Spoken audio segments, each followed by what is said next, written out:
YOLO dope people of YouTube. So I want to talk to you guys about when I was growing up. There is a building in my community we call the Gay Building, right? You're talking about 90s LA. We're in the hood, and forgive me, I just made an emotional video about my dog, so I'm kind of like weirded out. But anyway, so in my community, it was really rough and rugged, right?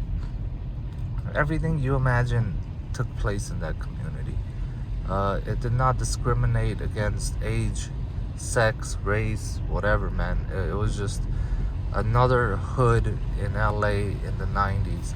And in the 90s, everybody was outside.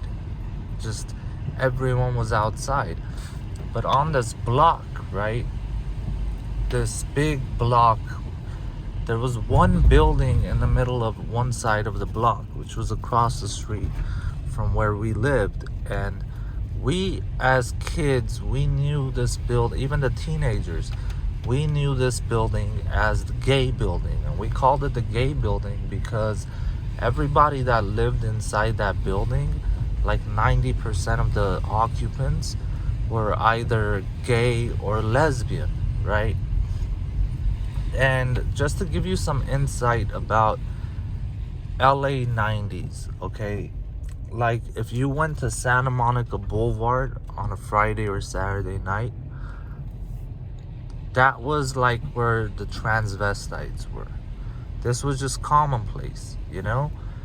Sunset was where gay and lesbian clubs and bars and stuff were. Hollywood was for straight people, okay? And Hollywood during that time, man, it was very common for you to be driving at sundown and you would see like 12 hookers walking across the street. This was commonplace, like routine. It was just part of the community, right? And if you saw this happen on, let's say, Santa Monica Boulevard, well, we knew that, they were transvestites. They weren't, it wasn't just women slanging pussy. It was like, no, trannies slanging whatever the fuck they're slanging, right? And 90s LA, man, it was very neighborhood based, right? There was a lot of like, you're not from here. Who the fuck are you? Where the fuck you from? And why are you here? Type of thing, right? And there was a lot of violence that accompanied that. And this Gay Building was part of our community. Even though it was a nightmare of a community, this building was still part of our community. There was no way, shape, or form that we were going to allow anybody from anywhere to so much as disrespect the people in this building. So I was a kid back then, 8, 9, 10, 11, 12, right? And we knew the manager of the building. The dude's name was Jim. He used to have this awesome dog. I forgot what the dog breed was, but it was an older dog. And yeah, the dude was cool. We would chop it up with him. In front of his building, he had this fruit tree.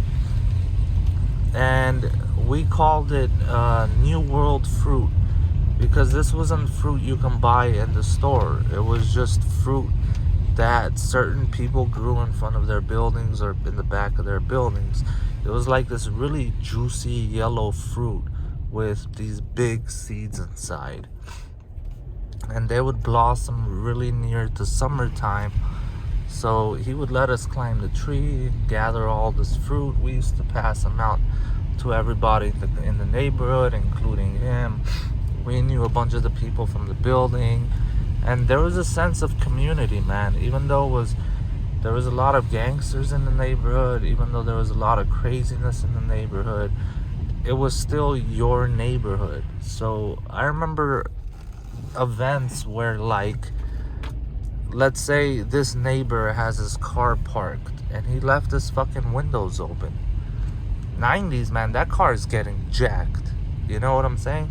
Not only did this neighbor leave us, for this car, for example, not only did this guy leave his fucking windows open, but he forgot the keys in the car. 100% this car is getting jacked. There's no question about it. And I had one of the older kids in his late teens. He grabbed me and he's like, come with me. And I was like, what's up? He's like, he turned his car on, closed the windows, locked the doors. We went and we knocked on this dude's door. And this guy opens the door like freaked out, you know, like, why is this gangbanger knocking on my door? But he took me with him so that he's less threatening, you know. And he's like, you left your car door, your doors open, your windows open, and the keys were in the ignition. So I closed the windows, I locked the doors, here's your key. And this is the type of neighborhood it was, man. Like, if you were from that neighborhood, you were part of it. You understand what I'm saying? And these people all, through so many circumstances, so many events that took place, people that nowadays are like Karens, right? Like these crazy fucking bitches and stuff. No, they were part of the fucking community where they're like super protective of the youth and the kids and the gangbangers, because everybody showed each other love and respect. It was really interesting time to be living in, you know, because there really was a sense of community no matter the turmoil that was going on. So I wanted to share that with you guys. Just now, just to add to this now, if someone from a different neighborhood came through, whether they were gay, trans, gangbangers, not belonging, it was like, what the fuck are you doing here? Who are you? It's a whole world of problems on your lap all of a sudden, right? But if you were from there, it was different. No, you're from here. You're part of our community. We don't give a fuck what you're into. You know what I'm saying? Long as you understand that this is our community and you're a part of it, right? And everybody understood this, man. It was very wild and interesting to observe this, right? And it reminds me of modern time today, where this has been lost. It's been completely lost.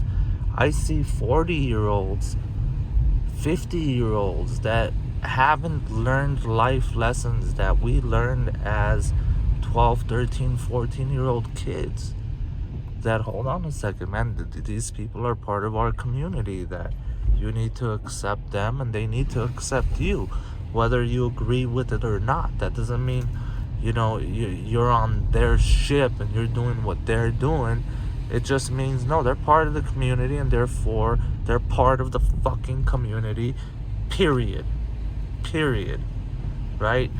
And nowadays everything is so misconstrued, where people got a lot of their things twisted, man, in terms of race, in terms of sexual preference, in terms of if someone's new from another country, if someone has been here for generations, like, all this stuff, man, was just commonplace. We understood it.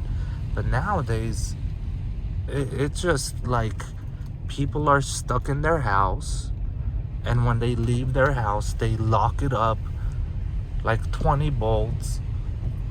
They got all kinds of camera systems and alarm systems and stuff. We didn't have to worry about that. Like, I was in the hood, man, and my living room door was open morning till night. When we woke up, we opened up our living room door up until we went to sleep. No one would dare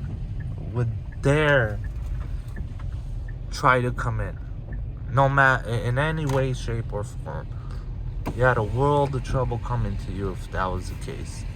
And it was the case across the board, man. So I'm gonna end it at that. Solo YOLO BOLO. You guys have a nice day. Peace.